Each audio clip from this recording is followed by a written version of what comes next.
கர்த்தருடைய பரிசுத்த நாமத்தை ஸ்தோத்திரம் உண்டதாக. நம்ம 2 சாமுவேல் 2 அதிகாரங்கள் பார்த்துருக்குறோம். இப்போ சவுல் குடும்பங்களில் சவுல் 3 குமாரர்கள் இறந்துட்டாங்க. மீதி உள்ள பையன் வந்து எஸ்போசேத்துக்காக அப்னேர் வந்து சப்போர்ட் பண்ணிட்டு இருக்கதை நம்ம பார்க்குறோம். இப்போ அதுலேயே தாவீது குடும்பத்துக்கும் சவுல் குடும்பத்துக்கும் யுத்தம் என்ன செய்யுது, இப்போ நெடு நாளாக என்ன செய்யுது, யுத்தம் நடந்து கொண்டே இருக்கிறது. சவுல் இறந்த பிறகு சவுல் குடும்பத்துக்கும் தாவீது குடும்பத்துக்கும் யுத்தம் நெடுநாள் வந்துட்டே இருக்குது. அதில் வந்து தாவீது வர வர என்ன செய்தான், பழத்து கொண்டு போகிறான். ஆனால் சவுலின் குடும்பத்தார் வர வர என்ன செய்கிறாங்க, பலகீனப்பட்டு கொண்டு போயிட்டு இருக்காங்க. இந்த சமயத்தில் எப்ரோனில் தாவீது வந்து எங்கள் பெலிஸ்தர் தேசத்தில் இருந்துட்டு இப்போ கர்த்தர்ட்ட கேட்டு யூதா தேசத்தில் எப்ரோன் என்ற இடத்துல வந்து இருக்கிறான்னு சொல்லி பார்த்தோம்னா, இப்போ இந்த எப்ரோனில் தாவீதுக்கு பிறந்த குமாரர்கள். இப்போ அங்கே பெலிஸ்தர் தேசத்தில் இருக்கிற வரைக்கும் குழந்தைகள் கிடையாது. 2 மனைவிகள் அவனுக்கு இருந்தாங்க. இஸ்ரேலில் ஒரு நாயக ஆகினவும் நாபாலுக்கு மனைவியாக இருந்த கர்மல் ஊராளாகிய 2 பேர் வந்து இருந்துச்சுனாங்க அவனுக்கு மனைவியாக இருந்து நம்ம பார்த்தோம். இப்போ வந்து அந்த தாவீதுக்கு எப்ரோனில் இஸ்ரேல் ஊராக அகிமான் இடத்துல அம்னோன் பிறந்திருக்கான். தான் முதலாவது மூத்த பையன். அம்னோனுக்கு பிறந்தது மூத்த பையன். 2வது வந்து நாபால் மனைவியாகிய இருந்த கர்மேல் ஊரில் அபிகால் இருக்காள், அவளுக்கு பிறந்தது கிளையாப் அப்படின்னு சொல்லி 2வது குமாரன் பிறக்கிறான். 3வது குமாரன் வந்து கெசுரின் ராஜாவாகிய தல்மாய் குமார்த்தியாகிய மாக்கால் பெற்ற 3வது குமாரன் பிறந்து அப்சலோம் பிறக்கிறான். 4வது வந்து ஆகித் பெற்ற அதோனியா பிறக்கிறான். 5வது குமாரன் வந்து அபித்தால் பெற்ற செப்பத்தியா பிறக்கிறான். 6ஆம் குமாரன் தாவீதின் மனைவியாகிய எக்லால் எடுப்பத்த இத்ரையா என்பவன் பிறக்கிறான். இவர்கள் எப்ரோனில் தாவீதுக்கு பிறந்தவர்கள். இப்போ தாவீது அப்போ 6 மனைவி மூலமாக 6 குமாரர்கள் பிறந்திருக்காங்க எப்ரோனில் வந்து பார்க்குறோம். எப்ரோனுக்கு வர்றதுக்கு முன்னால் யூதா தேசத்தில் எப்ரோனுக்கு இஸ்ரேலில் யூதாவில் எப்ரோன் என்ற இடத்துல இருக்கிறப்பல அங்கே வர்றதுக்கு முன்பாக 2 மனைவி இருந்தாங்க. தாவீது மனைவி மீகால் ஏற்கனவே இருந்தால் மீகாலை பெலிஸ்தர் தேசத்துக்கு போகும்னாலே அவன் கணவன் என்ன செஞ்சுட்டா, அவங்க அப்பா சவுல் என்ன செஞ்சுட்டாரு, வேற பலித்தியேல் என்பவனுக்கு கட்டி கொடுத்துட்டான். அதுக்கப்புறம் தான் அவங்க 2 பேர் திருமணம் செஞ்சதை நம்ம பார்க்குறோம். இப்போ இங்கே வந்து கூட 4 திருமணம் முடித்து 6 பேருக்கும் 6 பிள்ளைகள் பிறந்திருக்கதை பார்க்குறோம். ஆனாலும் இப்போ சவுல் குடும்பத்துக்கும் தாவீதின் குடும்பத்துக்கும் யுத்தம் என்ன செய்து அதிகமாக நடந்து கொண்டே வந்துட்டு இருக்குது. ஆனால் சவுல் குடும்பத்தில் அப்னேர் படத்தில் இருக்கால அவன் மூலமாக தான் அந்த குடும்பத்தில் என்ன செய்து அவன் தான் பலத்தவனாக இருக்கிறான். அவனை வச்சு தான் யுத்தமே நடந்துட்டுருக்கு. ஜெயத்தை எடுத்துக்கிட்டு அவன் வந்து இதாக தோந்துட்டு போனாலும் அப்னேர் வந்து அவங்க சரி தான் கொஞ்சம் ஜெயத்தை எடுக்கிற மாதிரி இருக்கிறான், பலத்தவனாக இருக்கிறான். இப்போ வந்து சவுல் இறந்தார். சவுல் 3 குமார் இறந்து போனாங்க. அதில் இஸ்போசேத்து தான் இப்போ அப்னேர் பலத்தனவனாக இருந்து யுத்தம் பண்ணிட்டு இருக்கதை நம்ம பார்த்தோம். இப்போ அந்த சவுலுக்கு ஆயாவின் குமாரத்தியாகிய ரிஸ்பால் அப்படின்னு சொல்லி ஒரு மறுமணி ஆட்டி இருக்கிறான். அந்த மறுமணி ஆட்டியோட அப்னேர் என்ன செய்யறா, கள்ளத்தொடர்பு வைக்க ஆரம்பிச்சிட்டான். அந்த கள்ளத்தொடர்பு வைக்க ஆரம்பித்த உடனே சேர்த்து கேட்குறான், என்னுடைய அப்பாவுடைய மறுமணி ஆட்டிய இடத்துல நீர் பிரவேசிக்கிறது என்ன அப்படின்னு சொல்லி கேட்குறான். உடனே அப்னேருக்கு கோபம் வந்துருச்சு. நான் இவ்வளவு உமக்கு நான் தாவீதுட்ட இருந்து யுத்தம் பண்ணி எடுத்து உனக்கு நான் ஜெயத்தை வாங்கி தந்துட்டுருக்கிறேன். ஒரு ஸ்திரீன் மித்தமாக நீ என்னச்சுற என்னை குற்றம் கண்டுபிடிக்கிறல்ல, அதனால் நான் என்னச்சுறேன், இனி உன்னோட ராஜ்யபாரத்தை நான் நினச்சிவேன், நான் தாவீதின் கையில் நான் நினச்சிறேன் ஒப்பு கொடுக்காமல் இருக்க மாட்டேன் உன்னோட அப்படின்னு சொல்லி சொல்கிறான். ஒரு ஸ்திரீ மித்த குற்றம் கண்டுபிடிக்க நான் ஒரு யூதாவில் ஒரு நாய் தலையனா அப்படின்னு சொல்லி கேட்டுட்டு நான் இந்த சவுல் ராஜபாரத்தை சவுலின் குடும்பத்தை விட்டு நான் தாண்ட பண்ணி தாவீதின் சிங்காசனத்தை தான் முதல் பெயர் சேபா வரைக்கும் சகல இஸ்ரேல் மேலும் யூதாவின் மேலேயும் நான் நினச்சிவேன், தாவீதன் நிலைநாட்ட வைப்பேன் அப்படின்னு சொல்லி சொல்லிட்டு சொல்கிறான். கர்த்தர் தாவீதுக்கு தான் ஆணையிட்டு கொடுத்துருந்தாரு. அதனால் அதை நான் அவனுக்கு நான் நிச்சயமாக செஞ்சு கொடுப்பேன். அதை நான் செய்யாமல் போனால் கர்த்தர் எனக்கு அதிகமாக செய்வார் அப்படின்னு சொல்லிட்டு என்ன செய்கிறான்னா, நான் தாவீதுக்கு நான் நினச்சிவேன் சகல இஸ்ரேல் தேசத்தையும் நான் அவனுக்கு கொடுப்பேன் அப்படின்னு சொல்லி சொல்கிறான். அப்படி சொன்னதுனால இப்போ சேர்த்து பயந்ததுனால இப்போ அவன் என்ன செய்யலாம், ஒன்றுமே செய்யலை. ஏன்னா இப்போ ராஜாவாக இருக்கிறான் அவன். அப்போ வந்து இவன் அவங்க எல்லாத்தையும் பிடிங்க கொடுத்துட்டான் அப்படின்னா இப்போ ராஜாவில் இருக்க முடியாது. அப்படியே வச்சு தான் எல்லாமே நடந்துட்டுருக்கு. அதனால இப்போ அதுக்கப்புறம் அவன் என்ன செய்யறான், அவன் பயந்து போய் ஒன்றுமே சொல்லாமல் இருக்கான். இந்த சமயத்தில் அப்னேர் என்ன செஞ்சுட்டான், நேராக இப்போ என்ன செஞ்சுட்டான், சானாபதிக்கு ஆட்களை அனுப்ப ஆரம்பிச்சிட்டான். இஸ்போசேத்தை விட்டு விலகி வந்து குற்றம் கண்டுபிடிச்ச உடனே அவனுக்கு அதை விட்டு விலகி என்ன செய்கிறான், நேரம் இப்போ தாவீதுக்கு என்ன செய்கிறான், ஸ்தானாபதிகளுக்கு அப்படின்னு தன் நாமத்தினாலே தாவீதின் இடத்துல ஸ்தானாபதிகளை அனுப்புகிறான். அனுப்பி தேசம் யாருடையது, என்னோட நீர் உடன்படிக்கை பண்ணும். நான் இஸ்ரவேலை என்ன செய்கிறேன், இஸ்ரவேலெல்லாம் உம்மிடத்துல திரும்ப தாரேன். என் கை நான் வந்து உமக்காக நீ என்மேல் செய்கிறேன், நான் உழைக்க போகிறேன், என் கை உம்மோடு இருக்கும். நான் உம்மோட நான் வந்து உடன்படிக்கை பண்ணுறேன் அப்படின்னு சொல்கிறான். அப்படி சொன்னோடனே தாவீது, நல்லது, நீ என்னோட உடன்படிக்கை பண்ணு, கரெக்டு. ஆனால் வந்து நான் ஒன்று என்ன சொல்கிறேன், நான் ஒரு காரியம் ஒன்றுத்தில் கேட்குறேன், அந்த காரியத்தை நீ என்ன செய்யணும். அதை செஞ்சால் மாத்திரம் தான் நீ என்னோட முகத்தை நீ நினச்சி முடியும் பார்க்க முடியுமே தவிர, நீ அந்த காரியத்தை செய்யலைன்னா என்னோட முகத்தை பார்க்க முடியாது அப்படின்னு சொல்லி தாவீது வந்து இருக்கிறாரு அப்படின்ட்டு சொல்கிறாரு. காரணம் என்ன அப்படின்னா, சவுளுடைய மனைவி, சவுளுடைய மகள் மீகாலை தாவீது என்ன செஞ்சான், திருமணம் செஞ்சு கொடுத்துருந்தான். ஆனால் சவுல் இப்போ இவனை கொலை செஞ்சிருங்கிறல விரட்டி போனதுனால மீகால் தனியாக இருக்கிறான்னு சொல்லிட்டு இப்போ என்ன செய்கிறான், அவளை அழைத்து கொண்டு பல்த்தியலுக்கு என்ன செய்கிறான், திருமணம் செய்து கொடுத்துட்டான். அதனால தான் இப்போ தாவீது கேட்குறான், நீ வந்து சவுளுடைய குமாரத்தியாக மீகாலை நீ என்ன செஞ்சு நீ அழைச்சி கொண்டு வரணும். அவளை அழைச்சி கொண்டு வந்தால் மட்டும்தான் நீ என் முகத்தை பார்க்க முடியும், இல்லைன்னா நீ என் முகத்தை என்ன செய்ய முடியாது, நீ பார்க்க முடியாது அப்படின்னு சொல்கிறான்.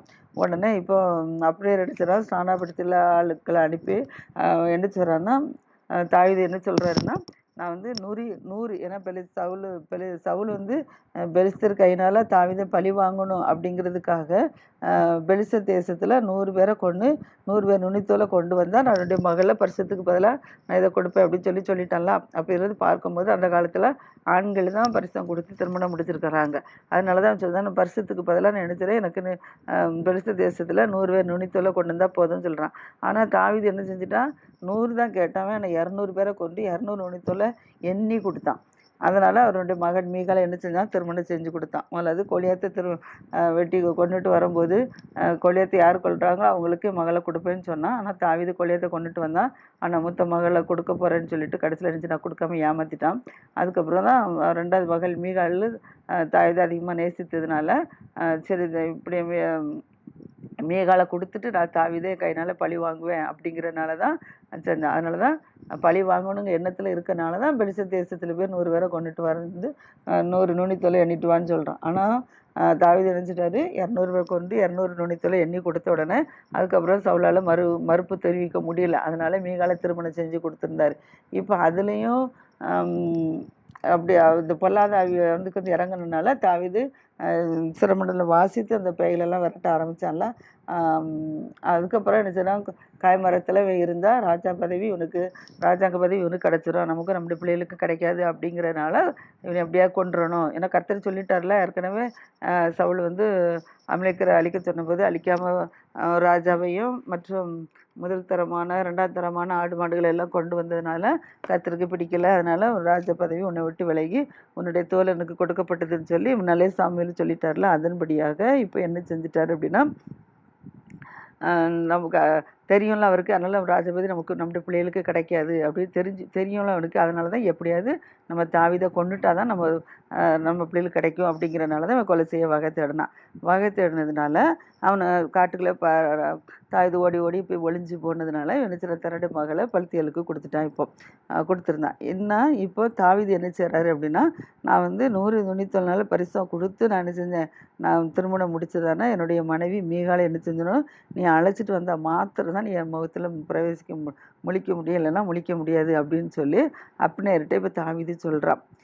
சொன்ன உடனே தாவீது என்ன செய்கிறான், நேராக இஸ்போசேத்துடைய சகோதரி தானே, அதனால் நேராக என்ன செய்கிறான், சவுளுடைய மகன் தான் இஸ்போசேத்து, அவனுடைய சகோதரி தானே, அதனால் இஸ்போசேத்துக்கு ஸ்தானாபதிகளை அனுப்பி கேட்ட உடனே இப்போ அவனால் ஒன்றும் சொல்ல முடியல. ஏன்னா தன் மறுமனையாட்டி மூலமாக, சவுளுடைய அப்பாவுடைய மறுமனையாட்டி மூலமாக இப்போ என்ன செய்ய அவனை விட்டு விலகிடுவேன்னு சொல்லிட்டு இருக்கான்.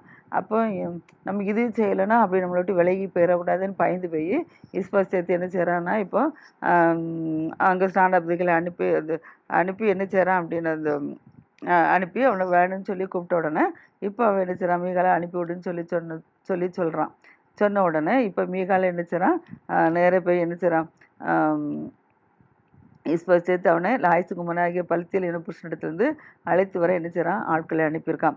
ஆட்களை அனுப்பின உடனே அதுலேருந்து தன்னுடைய மனைவி நம்மளை விட்டு போகிறாளே அப்படிங்கிறனால அவனுக்கு வருத்தமாக இருக்கும்ல. அதனால் அந்த பக்ரி ஊரான பல்த்தியல் என்ன செய்கிறான்னா, மீகாலுக்கு பின்னால் அழுது கொண்டே வரான். மீகாலால் ஒன்றும் செய்ய முடியாது. ஏன்னா அப்போ வந்து முதலாவது அங்கே கொடுத்துருக்காரு, ரெண்டாவது இங்கே திருமணம் செஞ்சு கொடுத்துருக்காரு. முதல் தரத்து கணவனே இப்போ வந்துட்டாரு, வந்து கூப்பிடுறாரு. ஏன்னா மீகாள் வந்து தாவீதை அதிகமாக நேசித்தான்னு சொல்லி நம்ம பார்க்குறோம். இவர் ராஜ குடும்பத்தில் உள்ளவா, அவனும் ராஜ குடும்பத்தில் உள்ளவன். இப்போ தாவீது யுத்த வீரனுங்கிறதெல்லாம் எல்லாம் தெரியும், அதிகமாக நேசித்தவள். அப்போ வழி இல்லாமல் அவங்க அப்பா அங்கே கொடுத்துட்டாரு, இவளும் சம்மதிச்சிட்டா அவங்க காட்டுக்கு போனதுனால. இப்போ தன்னுடைய சொந்த கணவனே வந்து கேட்கும்போது அவள் என்ன செய்ய முடியும், வரமாட்டேன்னு சொல்ல முடியாதுல்ல, வரலைன்னா கொண்டு போடுவான். அதனால இவன் என்ன செய்றா, தன்னுடைய கணவன் கூப்பிட்டதுனால இவன் என்ன செய்றா, இந்த ரெண்டாவது கணவனை விட்டுட்டு என்ன செய்றான்னா நேரா இப்போ கூப்பிட்டு விட்டோன்னே மீகாள் என்ன செஞ்சுட்டா, நேரா வாரா. வந்த உடனே இப்போ அவளை ரெண்டாவது திருமணம் செய்து முடித்தவன் அவன் வந்து ராஜகுமாரத்தி, ரெண்டாவது நம்ம மனைவி, இப்போ நம்மளை விட்டு போகிறாள் அப்படிங்கிறனால என்ன செய்ய வருத்தத்தில் அவன் என்ன செய்றான், அழுது கொண்டே வாரான். பின்னால் அழுது கொண்டே வந்தோடனே அப்னேர் பார்த்து அவளை சொல்கிறான், நீ போ, திரும்பி போ, நீ வராத அப்படின்னு சொல்கிறான். அதுக்கப்புறம் அவனால் ஒன்றுமே செய்ய முடியல, ஏன்னா வேறு படைத்தலைவன், ஒன்றுமே சொல்ல முடியாது. இப்போ ராஜா அவருடைய உத்தரவின்படி அழைச்சிட்டு போகிறாங்க, ஒன்றுமே சொல்ல முடியாதுனால அவன் என்ன செய்றான், அழுதுகிட்டே என்ன செஞ்சுட்டான், திரும்பி பக்ரூமிக்கு போயிட்டான். ஆனால் அந்த அப்னேர் என்ன செய்கிறான்னா, மீகாலை இப்போ கொண்டு அழைச்சி கொண்டு என்ன செய்கிறான், நிறைய தாவீதுகிட்ட கொண்டு என்ன செய்கிறான், விடுறான். தாவீதுகிட்ட விட்டுட்டு அப்புறம் அவன் சொல்கிறான், என் தாசனாய தாவீதின் கையினால் என் ஜனமாகிய இஸ்ரவேலின் பெலிஸ்தரின் கைக்கும் உன்னுடைய எல்லா சத்துரின் கைக்கும் நீங்களாக்கி ரட்சிப்பேன்னு சொல்லி கர்த்தர் தானே தாவீதை குறித்து சொல்லியிருக்கிறார்களா அப்படின்னு சொல்கிறான். ஏன்னா கர்த்தர் சொன்னார்ல, சகல இஸ்ரவேல்களை கொண்டு இஸ்ரவேல் மூலமாக பெலிஸ்தரை அழிப்பேன்னு சொன்னார்ல, தாவீதுக்கு தான் சிங்காசனத்தை தருவேன்னு சொன்னார்ல, அதை அப்படி சொல்கிறான். சொன்னனால இப்போ இந்த பிரபலம் அப்னேர் என்ன செய்கிறான், பென்யமீன் மனுஷர்கள் காதுகள் கேட்க பேசுகிறான். கர்த்தர் வந்து என்ன செஞ்சார், அந்த பெலிஸ்தர்களை இஸ்ரேல் ஜனங்கள்னால ரட்சிப்பேன்னு சொல்லியிருக்கிறாரு, தாவீதை கொண்டு ரட்சிப்பேன்னு சொல்லியிருக்காருன்னு சொல்லி அப்னேர் பென்யமீன் மனுஷர் காதுகள் கேட்க பேசுகிறான். அடுத்தல இஸ்ரவேலர்கள் பார்வைக்கும் பேசுகிறான். அடுத்தல பென்யமீன் எல்லா குடும்பத்தின் பார்வைக்கும் சம்மதியானதெல்லாம் என்ன செய்கிறான், பேசுகிறான். அது மாத்திரம் இல்லை, எப்ரோனில் தாவீதின் காதுகள் கேட்கவும் என்ன செய்கிறான், பேசுகிறான். அப்படி சொன்ன உடனே இப்போ அப்னேரும் அவனோட கூட 20 பேரும் என்ன செய்கிறான், அப்னேர் அவனோட கூட 20 பேரும் சேர்ந்து எப்ரோனில் இருக்கிற தாவீதின் இடத்துல என்ன செய்கிறாங்க, வராங்க. வரும்போது தாவீது என்ன செய்கிறான், அப்னேருக்காகவும் அவனுடைய வந்த மனுஷருக்காகவும் விருந்து செய்கிறான். ஏன்னா இப்போ மீகாள் அழைச்சிட்டு வந்திருக்கான், அதனால தன்னுடைய மனைவி என்ன செஞ்சுட்டான், இப்போ வந்துட்டான். அப்படி வந்ததுனால இப்போ என்ன செய்கிறான், அப்னேருக்கும் அவனோட கூட வந்து 20 பேருக்கு என்ன செய்கிறான், விருந்து பண்ணுறான். விருந்து பண்ணிட்டு இப்போ தாவீது என்ன விருந்து பண்ணி முடிச்சாச்சு. இப்போ அப்னேர் தாவீதை நோக்கி சொல்கிறான், நான் எழுந்து போகிறேன், நான் எழும்பி போய் நான் இஸ்ரவேலர் எல்லாரையும் உம்மோடு கூட என்ன செய்கிறேன், நான் உடன்படிக்கை பண்ண நான் அழைச்சிட்டு வரேன் அப்படின்னு சொல்கிறான். சொன்னோடனே ராஜா சொல்கிறாரு, சரி நீ விரும்புகிறது உண்டு, உன் ஆத்துமா அரசால விரும்புகிற இடமெல்லாம் நீர் அரசாளுவீர்னு சொல்லி கர்த்தர் சொல்லியிருக்கிறார்ல, அதனால் நான் என்ன செய்கிறேன், நான் சகல இஸ்ரவேலரையும் நான் உம்மோடு என்ன செய்கிறேன், நான் அழைச்சி கொண்டு வரேன் அப்படின்னு சொல்லிட்டு அப்படியே தாவீதை விட்டு என்ன செய்கிறான், கிளம்புறான். கிளம்பின உடனே இப்போ தாவீது அப்னேர் என்ன செய்கிறாரு, நீ சமாதானத்தோட நீ போ அப்படின்னு சொல்லி அவனை அனுப்பிவிடுறான். அனுப்பிவிட்டோடனே இப்போ அப்னேர் என்ன செய்கிறான், சமாதானத்தோடு என்ன செய்கிறான், போகிறான். இந்த சமயத்தில் தாவீதுடைய படைத்தலைவன் யோவாப் இங்கே கிடையாது.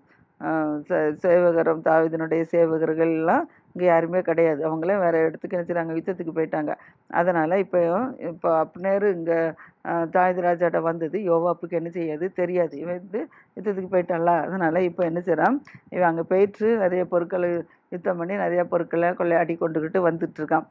இங்கே வந்தோடனே இப்போ நிறைய எப்ரோனுக்கு வரான். எப்ரோனில் வரும்போது இந்த செய்தி கேள்விப்படுதான், அப்னேர் வந்தான் அப்படின்னு சொல்லி. வந்து சமாதானத்துக்கு போட மீகாலெல்லாம் அழைச்சிட்டு வந்துட்டாங்க அப்படிங்கிற 20 பேர் வந்தாங்க, உங்களுக்கு விருந்தெல்லாம் பண்ணாங்க செய்தியை அப்னேருக்கு மக்கள் சொல்கிறாங்க. சொன்னதை இதை கேள்விப்பட்ட உடனே இப்போ அப்னேருக்கு என்ன செஞ்சுட்டு கோபம் வந்துருச்சு. காரணம் என்ன அப்படின்னா, தன்னுடைய சகோதரன் ஆசைகளை அப்னேர் என்ன செஞ்சான், கொண்டு போட்டது தெரியும். அதனால் யோவாப்பும் அவன் கூட பிறந்த அபிசாயும் என்ன செஞ்சாங்க, தன்னோட சகோதரனை கொன்னதுனால அவனை பழி வாங்கணும்னு சொல்லி என்ன செய்கிறாங்க, போனாங்க. ஆனாலும் அவன் என்ன செய்கிறான், யுத்தம் பழுத்து கொண்டே இருக்கணுமா அப்படின்னு சொன்ன உடனே அப்படியே என்ன செய்கிறான், அப்புறம் வயிட்டு தன்னால் விட்டுட்டு வந்துட்டான். அதனால தன்னுடைய சகோதரனை கொலை செஞ்சதுனால அவனை பழிவாங்காம விடக்கூடாதுங்கிற காய்மரத்தில் ஏற்கனவே யோவாப்பும் அபிசாயும் இருக்கிறாங்க. இப்போ இந்த சமயத்தில் அப்னேர் தாவீதுகிட்டே வந்துட்டான். ஏன்னா இவன் இருக்கிற இடம் தாவீதுகிட்ட, தாவீதுக்கும் இவங்களுக்கும் அத்தை பிள்ளைகள் தான், அத்தை பிள்ளைகள் மாமா பிள்ளைகள் தான் அவங்கெல்லாம். ஆனால் இப்போ இந்த இடத்துக்கு அப்னேர் நமக்கு இங்கேயே நமக்கு எதிராக செயல்பட வந்துட்டானேங்கிற கோபத்தில் என்ன செய்கிறான் அப்படின்னா, நேராக தாவீது ராஜாட்ட போகிறான். தாவீது ராஜாட்ட போய் என்ன சொல்கிறான், நீர் எப்படி இப்போ வந்து தாவீது இந்த யோவாப் வந்து யுத்தத்துக்கு போயிட்டு வந்து கொள்ளையாடின பொருட்கள்லாம் எடுத்துகிட்டு தாவீதுகிட்ட வரான். வரும்போது அப்னேர் இங்கே இல்லை, போயிட்டான். போனதை கேள்விப்பட்ட உடனே இப்போ என்ன செய்கிறான், அவனுக்கு சமாதானத்தோடு போனான் அப்படிங்கிற செய்தியை கேள்விப்பட்ட உடனே இப்போ யோவாப் என்ன செய்கிறான், நேரம் தன்னோடு வந்த சேனைகளெல்லாம் கூட்டிக் கொண்டு என்ன செய்கிறான், யோவாப் அவனுடைய எல்லா சேனையும் வந்தபோது நேரின் குமாரனாய் அப்னேர் என்ன செய்கிறான், ராஜாவினிடத்தில் வந்தான்னு சொல்லி அவனை சமாதானமாக அனுப்பிவிட்டாருங்க செய்தி யோவாப்புக்கு அறிவித்ததுனால யோவாப் என்ன செய்கிறான், நேரம் ராஜாவிடத்தில் கேட்குறான், அப்னேர் இங்கே வந்து பிரவேசித்தது என்ன, என்ன காரியம் செஞ்சிரு, அப்னேர் உம்மிடத்தில் வந்தானே ஏன் அவனை போக விட்டீங்க அப்படின்னு சொல்லி கேட்குறான். நேரின் குமாரனாய் அப்னேர் அறிவுரை, அவன் உண்மை மோச போக்கவும் உன்னுடைய போக்குவரத்தை அறியவும் நீ செய்கிறதெல்லாம் ஆராயம் தான் வந்தான்னு சொல்கிறான். அப்னேர் சொல்கிறான், உண்மை மோச போக்கவும் உன்னுடைய போக்குவரத்தை அறியவும் நீ செய்கிறதெல்லாம் ஆராயம் தானே அவன் வந்திருக்கிறான் அப்படின்னு சொல்லி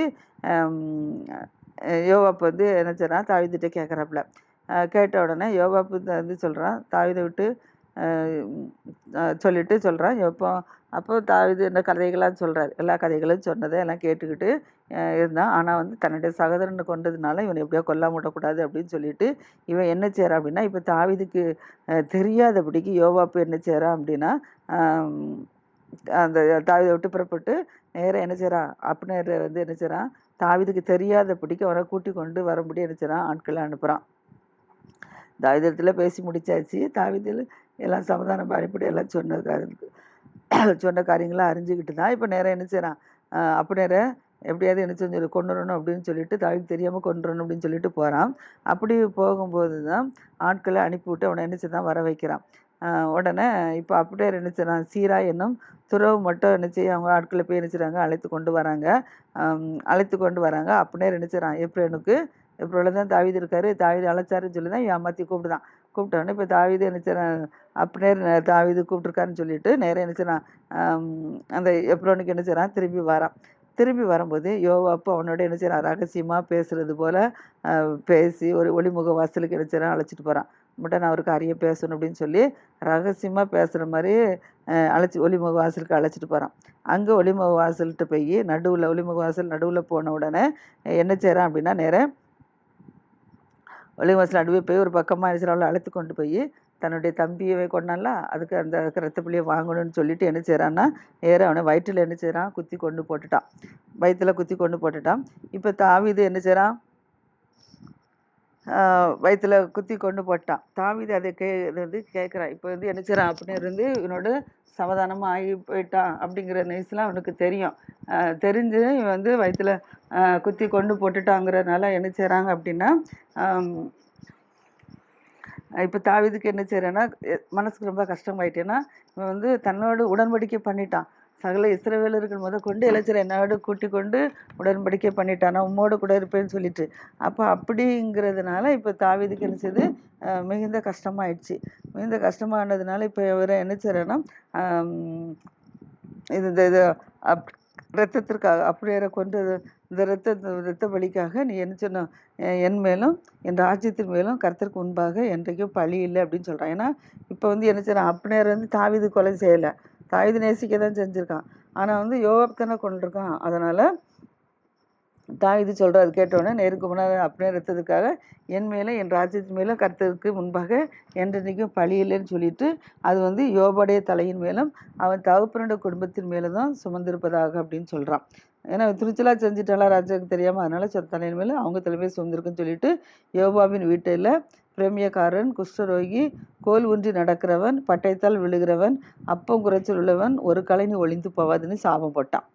எங்கள் பிரமியம் அவங்க வந்து குடும்பத்தில் பிரமியம் உள்ளவன் கண்டிப்பாக இருப்பான், குஷ்டரோகி கண்டிப்பாக இருப்பான், கோல் ஊன்றி நடக்கிறவன், கால் ஊனமுற்றவன் தான் கோல் ஊன்றி நடப்பான், அப்படிப்பட்டவன். அடுத்தல பட்டயத்தில் விழுகிறவனா சட்டை போட்டு ஒருத்தர் ஒருங்கிறது தான் பட்டயத்தில் விழுகிறவன்.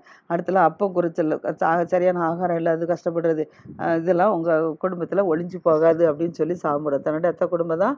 அதனால் என்ன செய்கிறான், இவனுக்கு தெரியாமல் அப்படியே கொன்றதுனால இப்போ தாவீது என்ன செய்கிறான், சாபம் போடுறான். அடுத்தபடியாக இப்போ அப்படின்னவர் என்ன செய்கிறான், கிபியோன் நடந்த யுத்தத்தில் தன்னுடைய தம்பியாகிய ஆசைகளை கொன்றான்ல, அதன் நிமித்தம் தான் யோவாப் என்ன சொல்லிட்டான், யோவாப் அவனுடைய சகோதரனாகிய அபிசாயும் சேர்ந்து அவனை கொண்டு போட்டிருக்காங்க.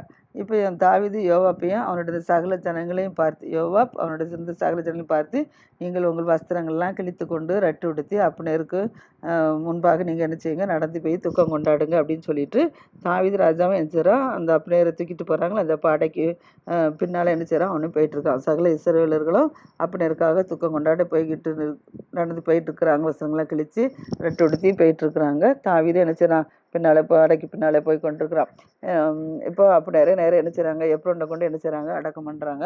அடக்கம் பண்ணுற சூழ்நிலையில் ராஜா அப்னேரின் கல்லறையிலேருந்து அடக்கம் பண்ண பிறகு ராஜாவுடைய கல்லறை அண்டையில் என்ன செய்தான், சத்தம் விட்டு அழுதான்.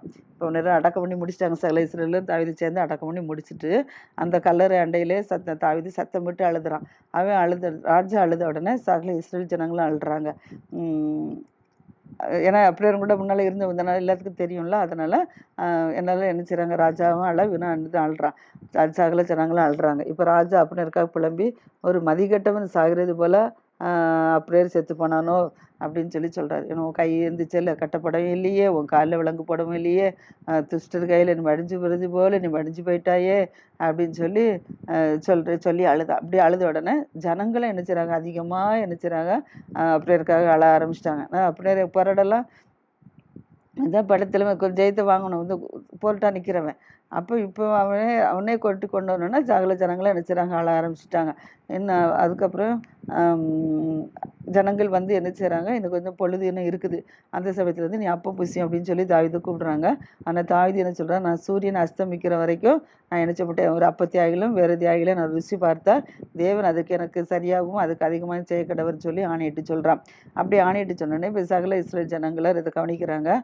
அப்போ இது அது அவருடைய பார்வைக்கு நன்றாக இருக்குது, சகல ஜனனுடைய பார்வைக்கு அது சொன்னது நன்றாக இருக்குது. அதனால் ராஜா செய்தது எல்லாம் சகல ஜனங்களுக்கும் என்னது நலமாய் தோன்றிச்சு. இப்போ நேரின் குமாரனாகிய அப்னேரை கொண்டு போட்டது ராஜாவினால் உண்டானது அல்லன்னு சொல்லி இப்போ சகல ஜனங்களும் அறிந்து கொண்டாங்க. ராஜா கொலை செய்யலை, இது யோவாப் தான் கொலை செஞ்சான்னு சொல்லி இதை வச்சு சகல ஜனங்களும் அறிந்து கொண்டாங்க. இப்போ ராஜா தன் ஊழியக்காரனுக்கு சொல்கிறாங்க, இந்த தினம் இஸ்ரவேலில் பிரபுவும் பெரிய மனுஷனுமாய் ஒருவன் நினைச்சிடான் விழுந்து, இஸ்ரவேல் பிரபு பெரிய மனுஷனுமாகி ஒருவன் என்ன செஞ்சுட்டான், விழுந்து போயிட்டான் என்பது நீங்கள் அறிவீர்களா சொல்லிட்டு, நான் ராஜாவாக அபிஷேகம் பண்ணப்பட்டவனாக இருந்தாலும் நான் இன்னும் பலவீனானதான் இருக்கிறேன். ஏன்னா சேரியன் குமாரர்கள் அந்த மனுஷங்க என் பழத்துக்கு மிஞ்சினவங்களா ஆயிட்டாங்க.